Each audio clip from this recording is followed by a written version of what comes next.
नमस्कार दोस्तों, मैं हूं दीपू। कैसे हैं आप सब? आशा करता हूं आप सब लोग ठीक होंगे। दोस्तों, एक लड़की जिसका नाम रीमा सिद्दीकी है, ये उत्तराखंड काशीपुर क्षेत्र की रहने वाली है। रीमा सिद्दीकी काफ़ी तेज तर्रार और होशियार लड़की थी, काफ़ी खूबसूरत थी। जो भी उसको देखता था वो उस पर फिदा हो जाता था। जी हाँ दोस्तों, ये बात सच है और सच्ची घटना पर आधारित है। दोस्तों, रीमा का अफेयर पहले से ही अंकित चौधरी के लड़के के साथ चल रहा था। अंकित चौधरी भी काफ़ी स्मार्ट था, काफ़ी तेज तर्रार लड़का था, उत्तराखंड के काशीपुर क्षेत्र में रहता था। दोस्तों, वीडियो शुरू होने से पहले मेरी छोटी सी रिक्वेस्ट है, हमारे यूट्यूब चैनल को अभी सब्सक्राइब करें, लाइक करें, शेयर करें, प्यारा सा कमेंट जरूर करें, जिससे मेरा हौसला बढ़ता रहे, मैं फिर से सच्ची घटना, रियल स्टोरी आपके सामने ला सकूं। क्या ये घटना आपके साथ भी घट रही? क्या आपने अपना सोशल मीडिया अकाउंट किसी को शेयर किया है या फिर इंस्टाग्राम के माध्यम से आपका कोई दोस्त है तो आपको भी कोई ब्लैकमेल कर सकता है? सतर्क रहें और वीडियो के अंत तक जरूर बने रहें, स्टोरी को पूरा सुने। दोस्तों, एक लड़का विवेक, जो कि रामपुर का निवासी है, रामपुर निवासी लड़का काशीपुर में एक छोटी सी फैक्ट्री में काम करता है। विवेक काफ़ी सीधा साधा लड़का है और मन लगाकर अपनी फैक्ट्री में काम करता है। दोस्तों, विवेक सुबह से जब ड्यूटी जाता था तो शाम कोई कम से कम 8 बजे के आसपास वो वापस आता था। तो विवेक सुबह से शाम ड्यूटी करता था। ड्यूटी करने के बाद काशीपुर में वह किराए के मकान पे रहता था। किराए के मकान में रहने के बाद वो खाना खाने के बाद अक्सर सड़क पर रात के टाइम टहलने जाता था। उसके बराबर में रीमा नाम की एक लड़की थी। रीमा नाम की लड़की उससे रोज रात को नैन मटक्का करती थी, यानी कि आंख मिलाती थी और आंख मिलाने के बाद वह अजब गजब इशारे भी करती थी। विवेक रोज उसकी आंखों को देखता था और उसे निहारता था, फिर आगे चला जाया करता था। दोस्तों, कम से कम 15 से 20 दिन ये सिलसिला चलता है। एक दिन अचानक रीमा विवेक को रोक लेती है और विवेक से कहती है, आपका नाम क्या है? ये कि आप बहुत खूबसूरत हो, काफ़ी हैंडसम हो, मुझे आप काफ़ी अच्छे लगते हो। ना कहकर विवेक को समझ नहीं आता है। वह रीमा के चेहरे को देखता ही रहता है। थोड़ी देर तो वह ये सुनकर सुन्न हो जाता है। हंसते हंसते विवेक अपना नाम बताता है और कहता है, मेरा नाम विवेक है, मैं काशीपुर में फैक्ट्री में काम करता हूँ और वहाँ पर मैनेजर की जॉब करता हूँ। दोस्तों, विवेक कहता है, मैं वहाँ पर मैनेजर की जॉब में हूँ और मैं वहाँ अच्छे पैसे कमाता हूँ। रीमा ये सुनकर काफ़ी खुश होती है और कहती है, कल को एक कॉफ़ी कैफ़े में मिलते हैं, वहाँ पर चाय नाश्ता करेंगे, गपशप मारेंगे। दोस्तों, विवेक ये सुनकर खुश हो जाता है। विवेक का तो जैसे खुशी का कोई ठिकाना ही नहीं था। वह रीमा को एकटक देखता ही रहता है, क्योंकि रीमा काफ़ी खूबसूरत थी और रीमा को जो देखता था दोस्तों, देखते ही फिदा हो जाता था। ये हकीकत है दोस्तों, क्योंकि ये वायरल वीडियो है और 2-3 दिन से काफ़ी ट्रेंड में वीडियो है। दोस्तों, दोनों जने रेस्टोरेंट पर आप जाते हैं, वहाँ पर चाय नाश्ता करते हैं, गपशप मारते हैं और ढेर सारी बातें करते हैं और शाम के वक्त अपने घर आ जाते हैं। दोस्तों, एक दूसरे का नंबर भी वो ले लेते हैं, नंबर दोनों शेयर कर देते हैं। फ़ोन नंबर शेयर करने के बाद रीमा रात को 10 बजे कॉल करती है, क्योंकि दोस्तों विवेक सीधा साधा लड़का था। वो रीमा की बात को अभी भी समझ नहीं पा रहा था कि रीमा के दिमाग में क्या चल रहा है। रात के 10 बजे कॉल करती है और काफ़ी देर तक वो बातें करते हैं, घंटों घंटों वो बातें करते हैं। बात करने का कोई टाइम नहीं था, कभी 1 बजे, कभी 2 बजे, कभी 4 बजे। विवेक अभी तक रीमा का इरादा समझ नहीं पाया था। एक दिन फिर से रात के 10 बजे विवेक को फ़ोन करती है और कहती है, क्या कर रहे हो? आपने अभी खाना खाया या नहीं खाया? आपके कमरे में कौन कौन रहता है? क्या आप कमरे में अकेले रहते हैं? आपको डर लगती है? मुझे बताइए। इस तरीके की बात करने लगती है, विवेक को बातों ही बातों में उलझाने लगती है। विवेक से कहती है, अगर तुम्हें डर लग रहा है तो मैं तुम्हारे साथ सोने के लिए आ जाती हूँ। दोस्तों, विवेक ये सुनकर चौंक जाता है और मन ही मन खुश भी होता है और उसे डर भी लगता है, लेकिन हंसी हंसी में वो कह देता है, आप मेरे घर पे आ जाओ, मेरे रूम में आ जाओ। दोस्तों, रात के 11 बजते हैं। रीमा 11 बजे कमरे के बाहर आ जाती है और खटखट करके दरवाज़ा खोलने के बाद विवेक उसको देखकर चौंक जाता है और रीमा कहती है, मैं किसी से नहीं डरती ही, क्योंकि मैं आपको बहुत ज़्यादा पसंद करती हूँ। विवेक उसे बिस्तर में बुला लेता है और दोनों जने हम बिस्तर हो जाते हैं। दोनों जने के बीच में प्रेम प्रसंग का जो सिलसिला था वह शारीरिक संबंध में बदल जाता है। शारीरिक संबंध बनाने के बाद सुबह 5 बजे रीमा वापस अपने कमरे पर आ जाती है और विवेक उस दिन काफ़ी खुश था। विवेक उस दिन थका हारा सुबह ऑफिस नहीं जाता है और वो कहता है, 10 बजे नहाने धोने के बाद अपना चाय नाश्ता ऑर्डर करता है, होटल से खाना मंगाता है और रीमा को फ़ोन करता है कि मैंने खाना ऑर्डर कर दिया है, तुमसे रिक्वेस्ट है तुम मेरे कमरे पर आ जाओ। और रीमा दोस्तों तुरंत उसके कमरे पर आ जाती है, क्योंकि वो अभी भी उसकी बातों को समझ नहीं पाया था। और एक दूसरे के साथ हम बिस्तर हो जाते हैं। वासना के भूखे दोनों जने, उनकी वासना की भूख काफ़ी ज़्यादा बढ़ने लगती है और उसकी भूख का कोई ठिकाना नहीं था, क्योंकि दोस्तों अब वासना का कोई टाइम नहीं था। उनके पास जो टाइम था उस पर ही वह वासना के भूख एक दूसरे पर टूटने लगते थे। वह बराबर दोस्तों लगातार अब रिलेशनशिप में रहते थे। रीमा ने पूरी तरीके से विवेक को अपने जाल में फंसा लिया था। विवेक उसे अपने आप से ज़्यादा भरोसा करता था और अपने आप से ज़्यादा, और उस पर भरोसा करने के बाद उसको अपनी बातें भी शेयर करता था, अपनी बैंक की शेयर करता था, सैलरी की बातें शेयर करता था, कितने पैसे कमाता था वो सब भी उसके साथ शेयर करता था। दोस्तों रीमा अब उसकी सारी बातें जान चुकी थी। उसकी जो असली नस थी उसको पकड़ लिया था उसने। दोस्तों रीमा पर विश्वास करने के बाद उसे ये नहीं पता था कि उसका रीमा का एक दोस्त भी है, अंकित चौधरी।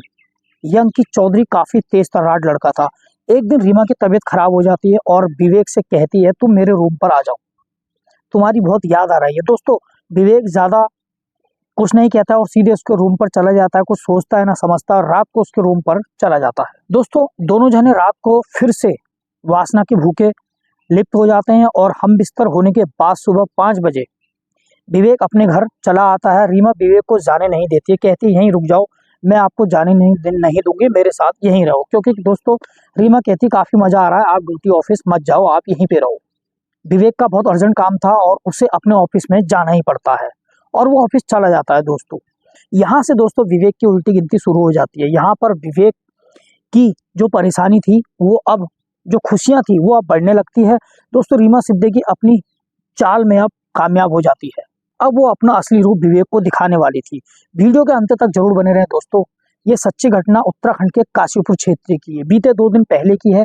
कहानी में अभी तक बहुत कुछ बाकी है, वीडियो के अंत तक जरूर बने रहें। एक दिन रीमा अपने कमरे में जब विवेक को बुलाती है रात को, तो उसने अपने कमरे में मोबाइल और कैमरे रिकॉर्डिंग और वीडियो रिकॉर्डिंग पर लगा रखी थी। जब विवेक उसके साथ हम बिस्तर होता है तो दोनों जने वासना के भूखे लिप्त होते हैं।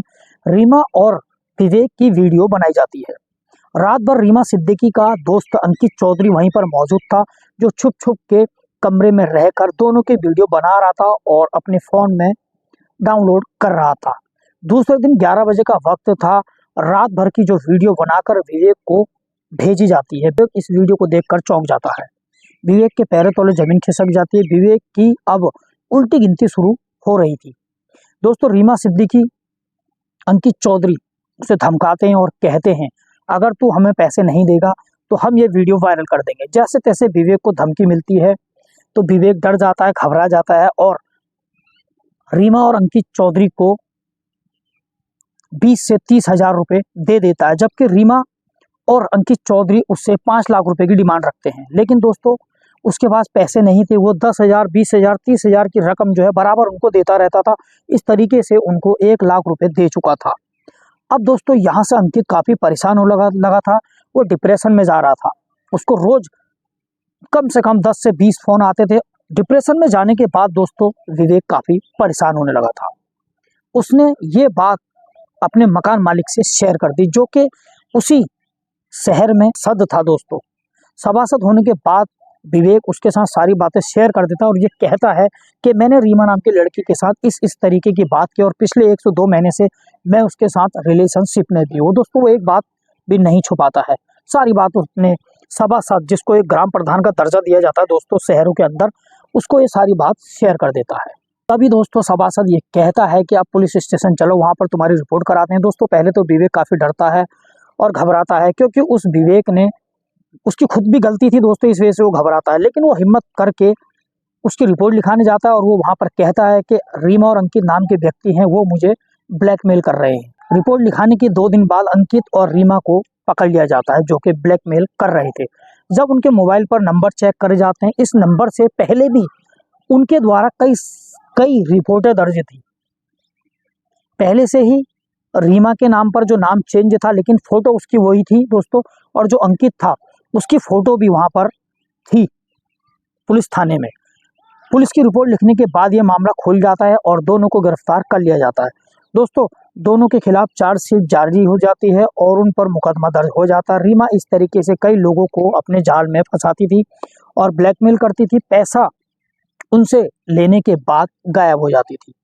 उसके साथ अंकित चौधरी बराबर साथ में रहता था और उसका साथ देता था। घटना रीमा और उसके दोस्त अंकित चौधरी पर विवेक ने आरोप अश्लील वीडियो बनाने का रिपोर्ट दर्ज कराया है, केस दर्ज है।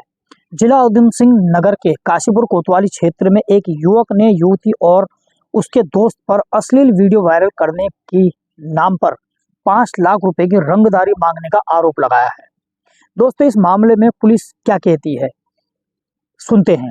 पुलिस ने युवक की तहरीर पर युवती को और उसके दोस्तों के विरुद्ध केस दर्ज किया और उनके जांच शुरू की और उनको गिरफ्तार कर लिया है। पुलिस के अनुसार रामपुर निवासी एक युवक जिसका नाम विवेक एक फैक्ट्री में काम करता था। युवक ने कोतवाली पुलिस को तहरीर देकर बताया कि कुछ दिन पहले सोशल मीडिया पर यानी कि कुछ महीने पहले सोशल मीडिया पर अकाउंट में एक लड़की से मुलाकात होती है और वो लड़की जिसका नाम रीमा सिद्दीकी था, बताया जा रहा था धीरे धीरे उससे वो दोस्ती करती है और उसको अपने जाल में फंसा लेती है। फिर इस तरीके का केस बन जाता है। इधर प्रभारी कोतवाल अनिल जोशी ने बताया कि युवक की तहरीर के आधार पर केस दर्ज कर लिया है। आरोपियों की तलाश शुरू करने के बाद उनको पकड़ लिया गया है। दोस्तों क्या आपको भी इस तरीके की ब्लैकमेल कोई करता है? आप भी सोशल मीडिया के माध्यम से किसी के झांसे में आए हैं? क्या आपने भी सोशल मीडिया के अकाउंट किसी को शेयर किया है? क्या आपकी भी किसी के साथ सोशल मीडिया के द्वारा दोस्ती है? आप भी किसी के झांसे में तो नहीं आए हैं? दोस्तों वीडियो बनाने का मकसद किसी का दिल दुखाना नहीं है, किसी को परेशान करना नहीं है। वीडियो से कुछ सीखना है। दोस्तों इस वीडियो से आपको क्या सीख मिली कमेंट बॉक्स में जरूर बताएं। मिलते हैं नेक्स्ट स्टोरी में। धन्यवाद। मैं हूं आपका दोस्त दीपू। अगली वीडियो देखने के लिए, अगली जानकारी लेने के लिए, अगली रियल सच्ची घटना देखने के लिए हमारे यूट्यूब चैनल को अभी सब्सक्राइब करें, एक लाइक करें, प्यारा सा कमेंट जरूर करें जिससे मेरा हौसला बढ़ता रहे। मैं फिर से सच्ची घटना रियल स्टोरी आपके सामने ला सकूं। मिलते हैं नेक्स्ट वीडियो में। धन्यवाद।